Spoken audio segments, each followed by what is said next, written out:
Good evening, everybody. Thank you so much for joining me on another session of hashtag Gather to Grow. I'm in a very different space and setting today, so please forgive me.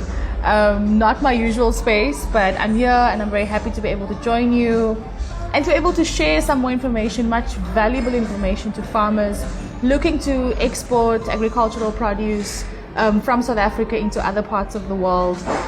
Thank you once again. As I said, my name is Dawn Numdu and I'm your host for this evening. Please do invite anybody you think might find this discussion valuable, who might get some insights into how they can export their produce and everything that comes with that as well. So I'm just waiting for my guests to join me.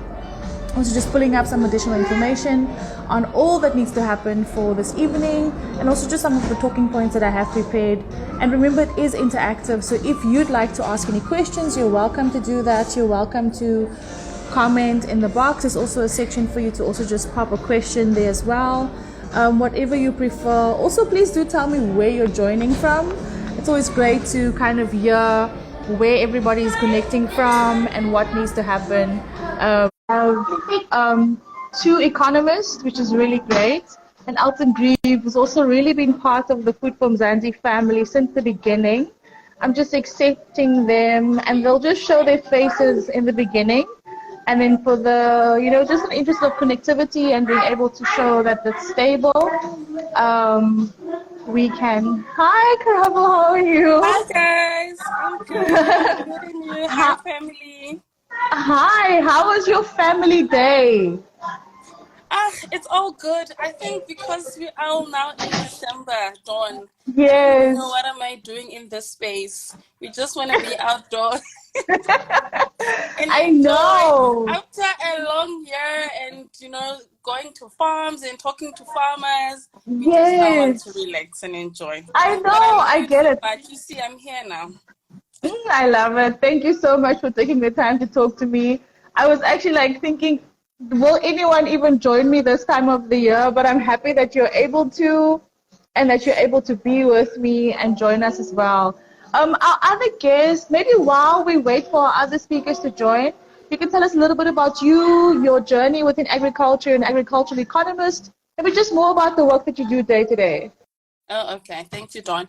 So I'm an agricultural economist, as Dawn is saying, and my main focus is to look at more your market trends and analysis to try and understand, on a daily what kind of challenges or opportunities our farmers are faced with, and with that information be able to sort of try and determine how we can use that to manage the risk for the farmers and all of that. So so mainly what we look into is more into your production, your pricing trends, consumption, import and export trends.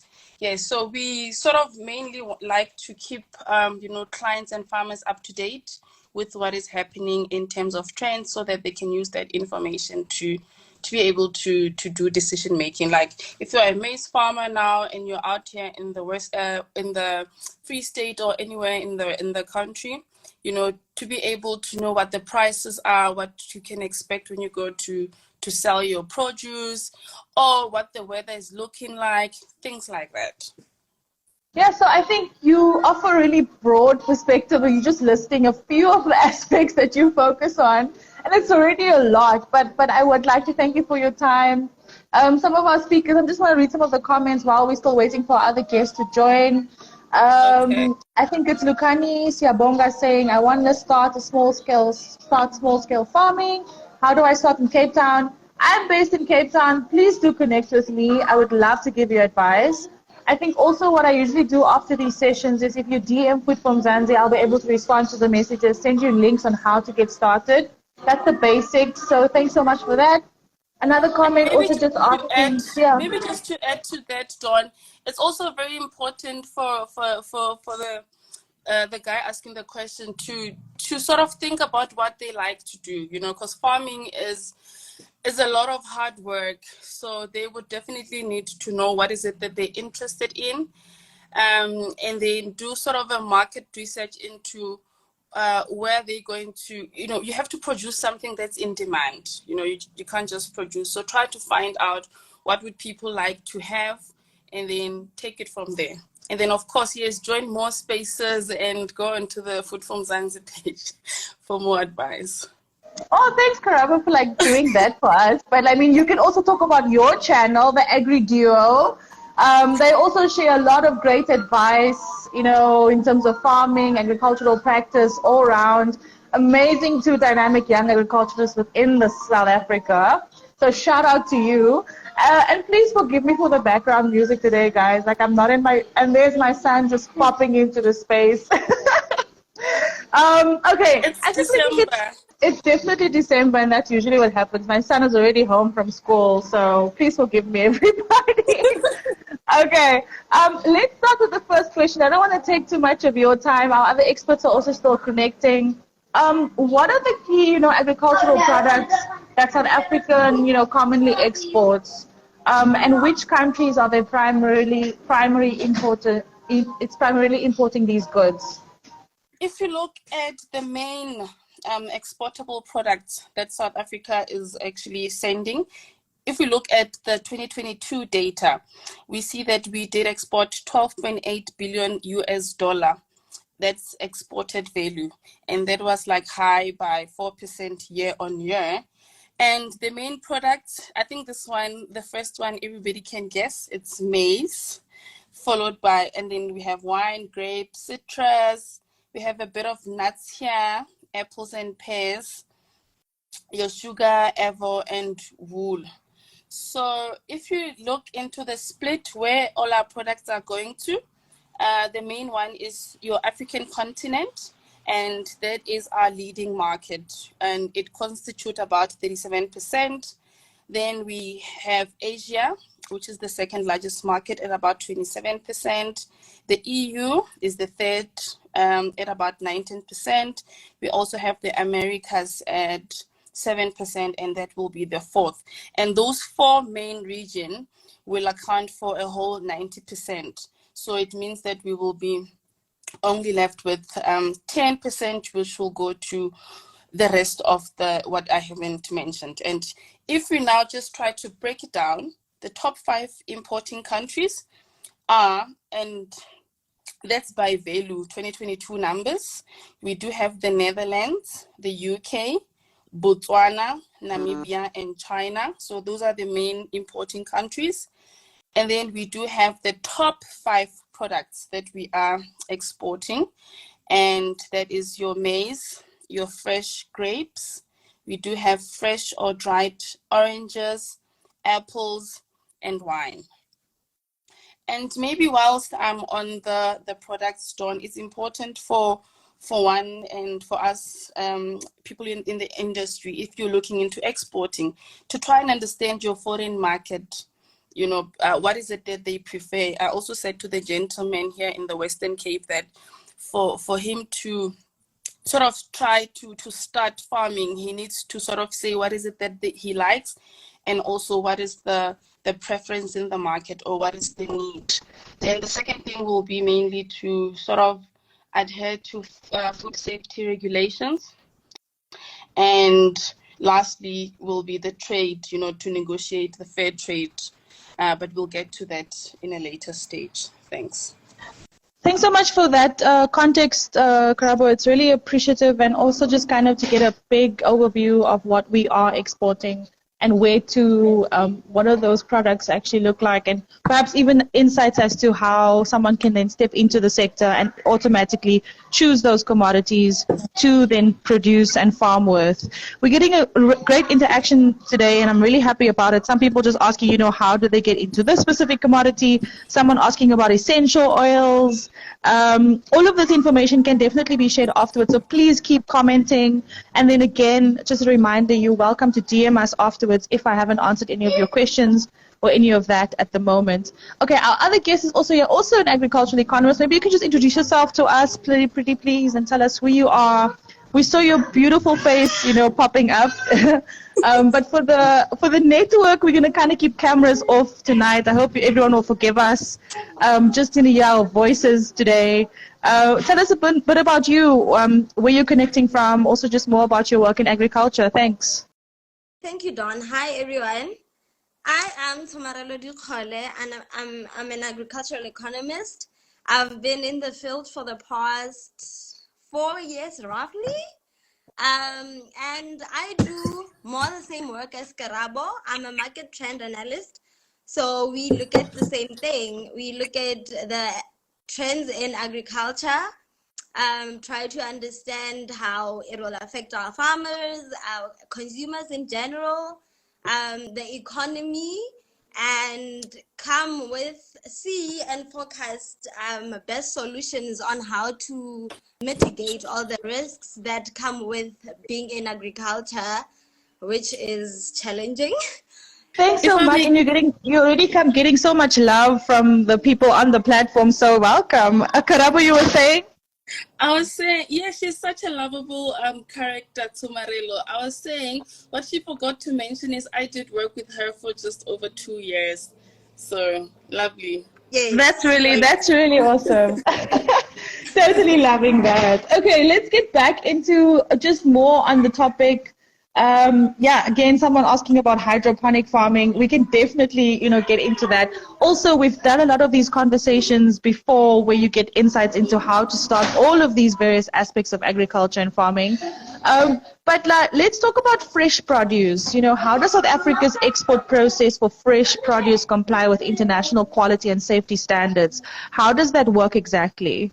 I think with, anything else, one needs to obviously follow good agricultural practices. So GAP guidelines will be very important, to also ensure that we do consume or we do produce safe and sustainable practices. So that will be my number one. Then the other thing that I will say is the quality control.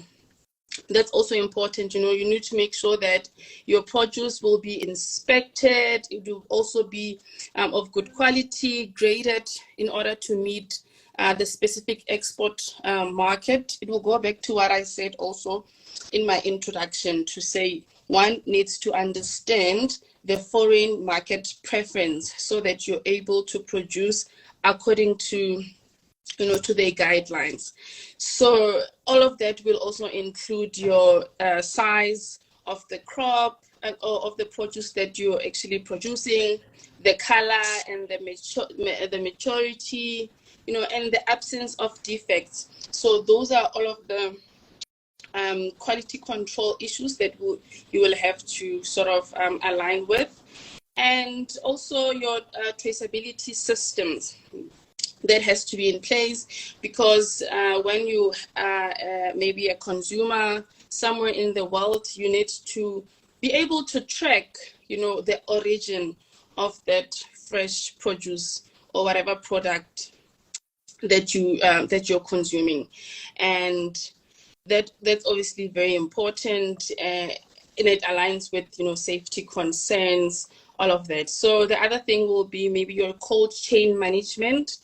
So especially for fresh produce as well, you need temperature controlled transportation as well as your storage facilities. So all the way from the farm to the buyer, you need to make sure that all of that is in place in order for the product to maintain its freshness, to maintain its quality, and perishable goods. All of that, they need to comply to that as well during the export process. So maybe just for another example, now we did see in the past year regulations with the false column moth in terms of our local oranges that we were exporting to the EU, to Europe, and it was one of those things that compliance, because what the argument was saying that we need extra compliance in terms of the cold chain management. And on our side, we were saying, no, we're already complying and, there aren't any problems with our product or safety concerns. And as a result, that's why the case is now at the WTO court, because we wouldn't want to spend more money, billions more money to be able to to effectively get more cold chain management. So it's all of those that one has to think about, and a lot of compliance done, if I must say. Yeah, no, definitely. I understand that there's a lot of, complexities, to overcome, logistics complexities, all these trade barriers. There's many stringent, international standards that you have to comply with. So there's definitely a lot that goes into it. And kind of understanding that from, the beginning is important, even if you're just starting out in the industry, hence us having this conversation. I just want to check if Elton Greaves is in the space. Elton, are you able to join us or say something quickly just to figure out if you are in fact a speaker? I'm kind of seeing that little spinning, thing ball on my side. Elton, if you could, I'll just give a moment for you to tell us who you are if you're able to. Thanks. Okay, I don't think he can, but I'm going to ask him to maybe drop and then reconnect. But what he has shared in the comment box is that the PPECB serves as a good guideline. Also, the Department of Agriculture has good protocols when it comes to these exporting processes and everything that comes with it. So thank you so much for that, Elton. And we hope to still be able to hear your voice. Yeah, so I hope that this is kind of giving everyone who's listening some insights into kind of, the fact that, exporting South African agricultural products does, kind of, is this very significant opportunity, for the country's economy. There's also a diverse range of high quality products that can be exported. Citrus, for example, wine, avocados, we're well renowned for these, commodities. And of course, these, exports can boost foreign exchange earnings and create jobs in the agricultural sector. And then, as I mentioned, that there is obviously a lot of, stringent international standards, trade barriers, and all of those logistics that comes with it. My guest just saying that they lost connection. I am sorry about this. You'll just have to listen to me rambling on a little bit when it comes to the topic. But again, I think that it is an important discussion to have. I just wish that our network allowed us to actually hear our speakers and, able to engage with them for much longer on this topic. I'm going to ask either Elton to kind of drop and reconnect. I don't know where Karabo is at the moment. Let me just try and get hold of them if you guys can bear with me for a moment. And then again, please do tell me where you're connecting from. I know that there were various questions about other aspects of agriculture. Remember, we do these sessions twice a month now. And so basically, we get to explore various topics within the agricultural sector, basically sharing the basic need-to-know information on a specific topic. And it helps to kind of get to grips with either changing over, getting into a new space within the agricultural sector, and just getting information generally about where one should start and how one should go about expanding your agribusiness, irrespective of where you're based, and also, just all the basic information is what you can access on these various platforms, and this platform specifically with Gather to Grow. So Morello, are you with me? Are you able to say something or respond to some of my questions? So I don't know if you'd maybe like to take the question around just some of the government regulations and trade agreements, that govern the exportation of agricultural produce from South Africa to other countries. If you could just give us some insights into that. There are quality protocols, and we still have acts that are governed by the government, and regulations that are to be followed by our exporters, so that we are compliant in the market and competitive. And all of that, all our farmers and people who are interested in exporting their goods out of South Africa can access all of that from the Department of Agriculture's website. They have huge documentations that state out clear, simple rules on everything, so which will speak to your cold treatments, export quality, sizes, grades of food, because with agricultural produce, there are certain grades that are required to be met for exporting and export quality. So we all have that on the websites. For those that are, I don't know if maybe we can, I'll send a link. I'll see if I don't know how No, for to, sure. I mean, to send you're the welcome link to come. Yeah, you can on comment here, Instagram. and obviously I think the important part is that people get like a bit of understanding, and then maybe a resource for them to go to Yeah. and speak to someone, and even just even connect with an economist or some kind of resource that they can kind of latch onto for this kind of information. I think Karabo is back. Karabo, you with us? Yes. Yay! Happiness. What No is worries. I'm so used to this live, guys. Like, I'm so used to it. Like, my son will always, my son will always make an appearance. Is this your bi-monthly struggle? It's my bi-monthly struggle. It's such a struggle, but I love it. I love that I'm able to struggle. It's good. It's a good problem to have. But yeah, so I think, Tamarola was just telling us about the regulatory requirements, government regulations, but maybe we can move over to, how South Africa kind of handles logistics and transportation challenges associated with exporting perishable goods like fruit and vegetables. How much of that do we actually do? You spoke about nuts and some other fruits. I know citrus, you spoke briefly about that and those regulations as well. And those logistical transport, challenges is something that farmers should also be aware of. Alton also just saying that SA has various fresh produce trade agreements for trade in agri-products. Yes, this is true. Karabo, would you like to maybe comment on this? Yeah, maybe let me just comment on what Tuma and Elton are saying before we move to the logistics. So yes, we do as South Africa have the fresh produce trade agreement that we have with the various countries, as well. So bilateral and regional trade agreements will also be very, very important because that will govern, agricultural exports.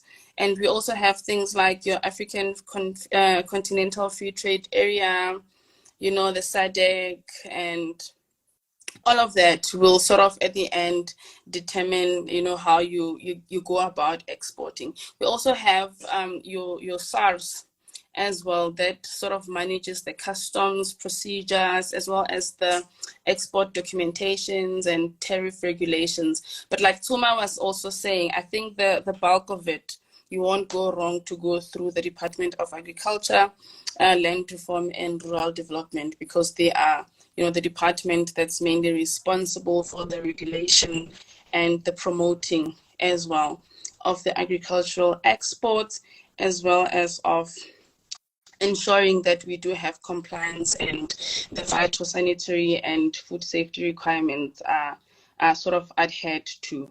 So that will be my main. And if I may maybe also just bring in an example from now what we've been having with the bird flu, and now having to sort of want vaccinations, all of that, there will be applications, but all of that and how it goes about the assessing and, sort of determination of how that's going to affect us as the country will go through the Department of Agriculture. So that will be my main key. So now moving over to the logistics as well as the transportation. I think the development of, infrastructure as well as the maintenance of roads is very key. So your municipalities will obviously need to do continuous maintenance. We don't want to have issues like if it rains, now all of a sudden we start having issues, the trucks are getting stuck and not being able to get produce from the farm all the way to the ports. Also, we've seen now with what's been happening at the ports, we've been having a lot of problems. So definitely strong engagements with the Transnet, because it's ultimately the one that oversees the key aspects with regards to the ports and the infrastructure there. It's very important. And the investment, in the infrastructure, and especially also in the ports, the road, the cold storage facilities, all of that, it's important to be able to make sure that there is efficient movement of goods all the way from a farm and to the destination without problems. The other thing will maybe be the cold chain management. That's also very important, as I did say in my other comments earlier, to make sure that we do have the implementation of temperature controlled supply chains, because it's no need to produce and then you're not able to, at the end of the day, negotiate a good price because of the quality of your produce, or because of some of the problems that you may have incurred during transit. So all of that is important. If we now look at what's happening with the Durban port crisis, issues like that, it's mainly because of, you know, the infrastructure and the maintenance and the equipment there that is not being effectively, I want to say, maintained, or that's not functioning efficiently. And at the end of the day, it will add extra costs if you have problems like those. And some of those ships, as they come through, they do have like a set date where they're supposed to be back at a certain destination with certain products. So all of that value chain is being negatively impacted, and unfortunately, you know, those who have to do the exporting and the importing will be impacted. But since I did do an example with the current port crisis, maybe it's also worth mentioning that most of the products that go through Durban are not in season, like your citrus and all of that. Maybe sugar, because it goes through the whole year. But with the sugar, it's not perishable, so there's not much of a problem. So most of what we have in season goes through like your Cape Town. So for now, we sort of okay in terms of what's happening from the agri perspective. Yeah, just on that, Karabo, because I was just when you were mentioning, you know, non-perishable stuff going through Durban and perishable stuff going through Cape Town, was that specifically set up because of the issues that's happening at the Durban port? And then Elton also just saying that our logistics is a major challenge, more our ports. We have a lot of great logistics companies that serve us well, but the challenge lies in Transnet's inability to manage our ports effectively. So it's not so much that we don't have the capacity, it's just that we're not managing it as we should. What's the challenge there exactly? The upkeep and the maintenance of all of that is very, very important, and it's not really being done to be very effective. So in terms of what we have, yes, I believe that we do have capacity and all of that, because even especially the private sectors as well and the business owners are actually coming in to say, look, we cannot only be playing a blame game, because I myself as a business owner, I also need, you know, this is my business and this is my well-being, you know, so they're coming through and, you know, sort of trying to put in money, you know, where possible. It's more like the load shedding saga as well, where we're seeing a lot of the private businesses and even everybody else, you know, trying to come up with alternatives. We also see other organizations like the Land Bank also coming through with the Agro Energy Fund to try and, you know, not only wait and say, okay, we do have a situation where we have load shedding issues, but now since we are here, going forward, how can we sort of try to mitigate some of these risks and involve in the solar or alternative energy, or look for more solutions in that aspect? No, definitely. I think there is a kind of, you know, push to kind of find solutions to these issues sooner rather than later, and kind of just managing it the best way we know how. And yeah, Elton also just commenting to say that this the platform does not really like him very much. There's a question here saying, besides the EU and the Middle East, what are some of the barriers to access the broader African market? That's a very good question. Thank you so much for that. Karabo, would you like to take this one? Yes, Dawn. So besides the EU and the Middle East, what are some of the barriers to access the broader African markets. So I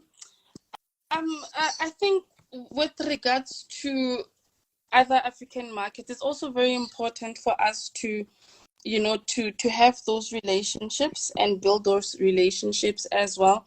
And as I also mentioned, the trade agreements as well. And also we know that especially in the African markets, especially when it comes to infrastructure as well, we do have more of a problem. So I think also in terms of the logistics side of things, that can be some of the over and above the compliance that we mentioned all at the beginning of the discussion.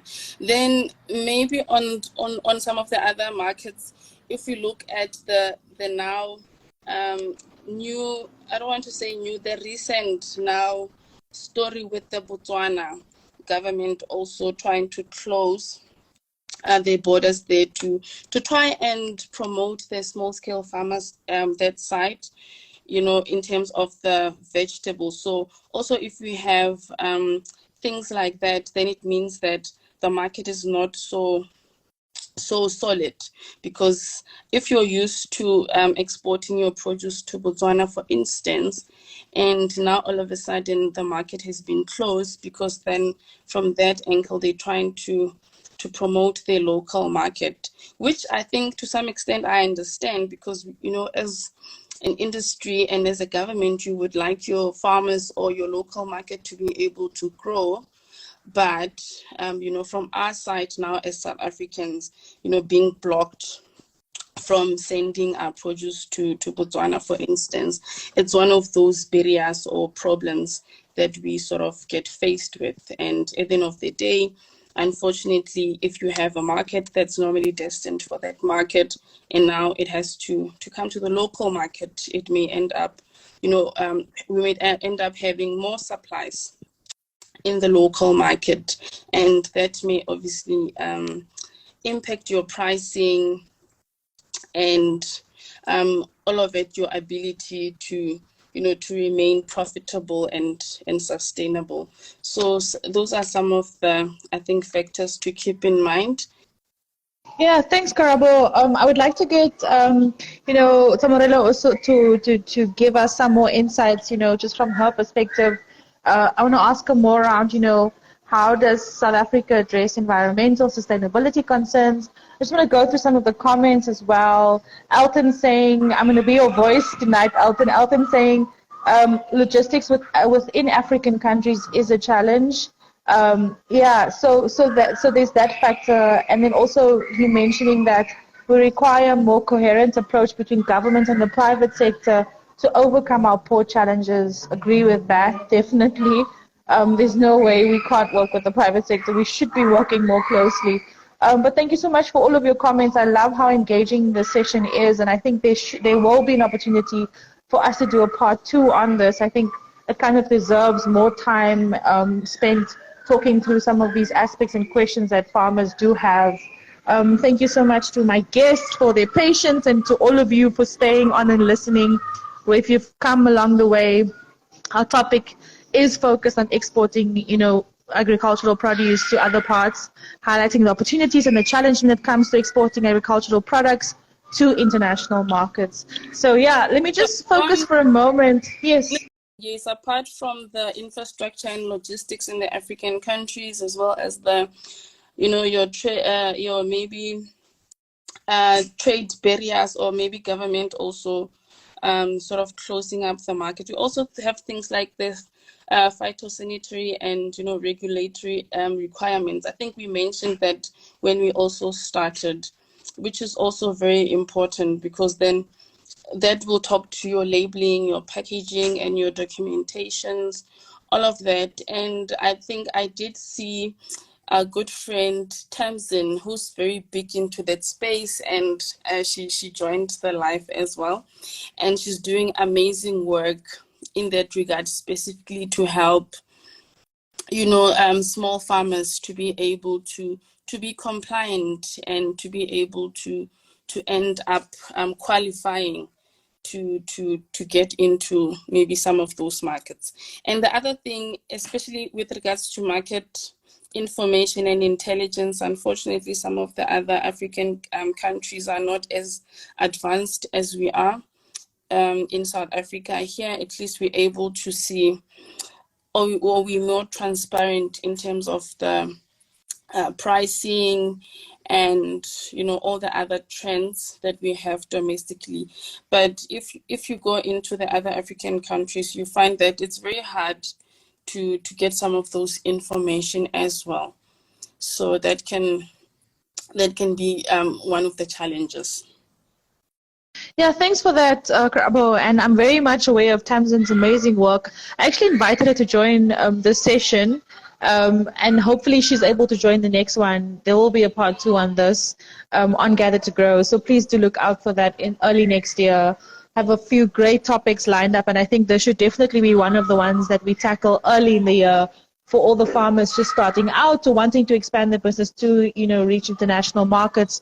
Elton also just saying, I think this is the question. Tamsin is amazing. Yeah, she really is. We need to develop specific programs to assist Black-owned producers to be export capable. I agree with that 100%.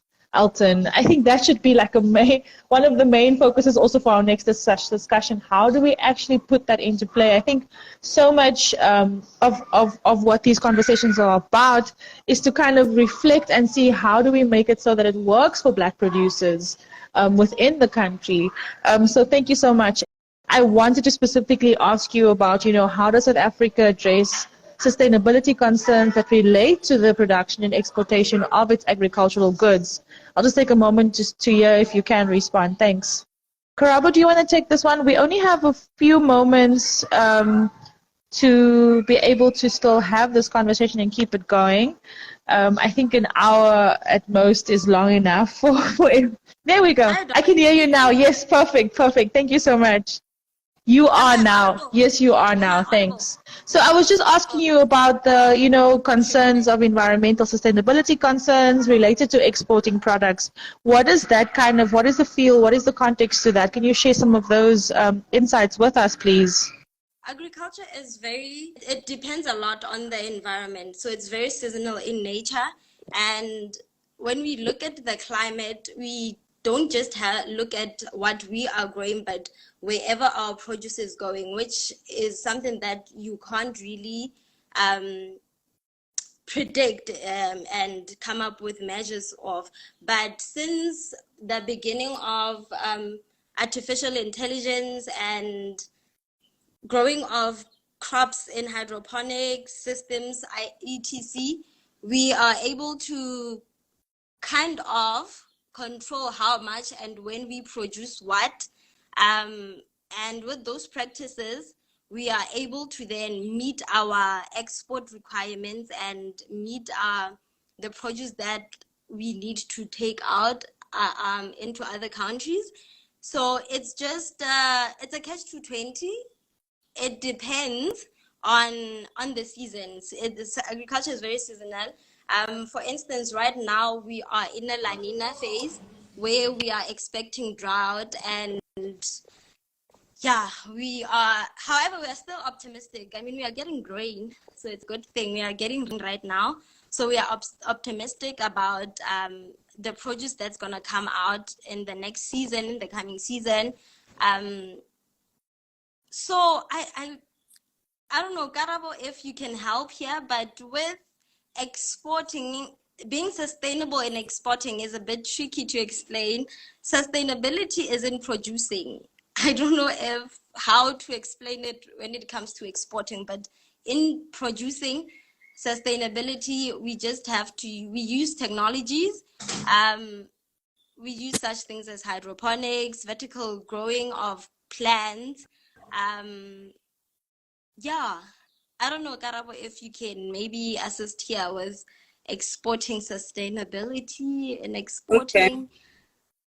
Okay, so what I think is, yes, you are right, Tuma. It starts with obviously how we are producing here, and obviously if you have a very good product that is of high quality and and that is aligned with the future of producing, or the sustainability of actually not harming the environment now, then you're able to sort of open markets for yourself or open doors. So it can sort of be like a selling point to say that you are aware of the upcoming trends in the industry, and obviously you are conscious of producing, but also not being able to harm the environment. So some of the practices that are or techniques that are encouraged, they will include things like your conservation agriculture, and sort of to minimize the environmental impact. So I know with the main banks, there's a big drive into just making sure that the ESS is in line and you're able to comply. And also things like how do you use water? Are you promoting an efficient water use? And even your choice of irrigation, is it one that is able to conserve water and stuff like that. And I think going forward, what will sort of also happen will be for those who actually align with such production techniques to get some sort of benefit, also in terms of maybe your what you get in terms of your rate of lending and stuff like that. So to sort of try to encourage us as farmers to change our way of farming to that in which sort of entail or also add this environmental sustainability, in place. Also things like your climate change is a very big topic in agriculture as well. So, developing strategies in order to sort of mitigate or adapt to those impacts of climate change in agriculture, and promoting climate smart farming, all of that, biodiversity conversions, those are very important now and going forward. Thank you so much, Karabo. And I think, we've just run out of time, and I think there's so much more to cover when it comes to this topic. Another question here from Neba Farming saying, what is an example where we can trace our carbon footprint from producers to the final consumer? So many great questions, and, top issues that we can still touch on. How environmentally friendly are our logistics? Very great question.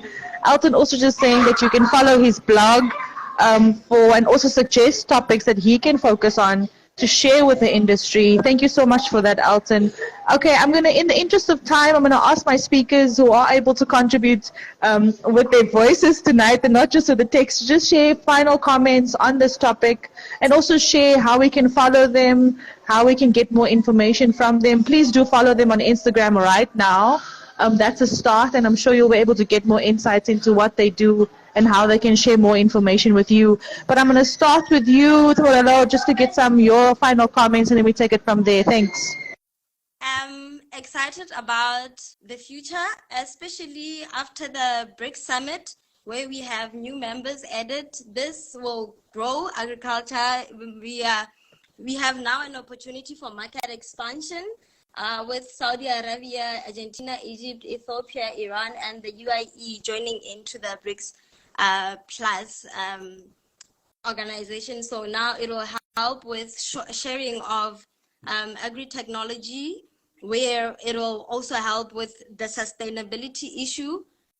Two heads are always more better than one.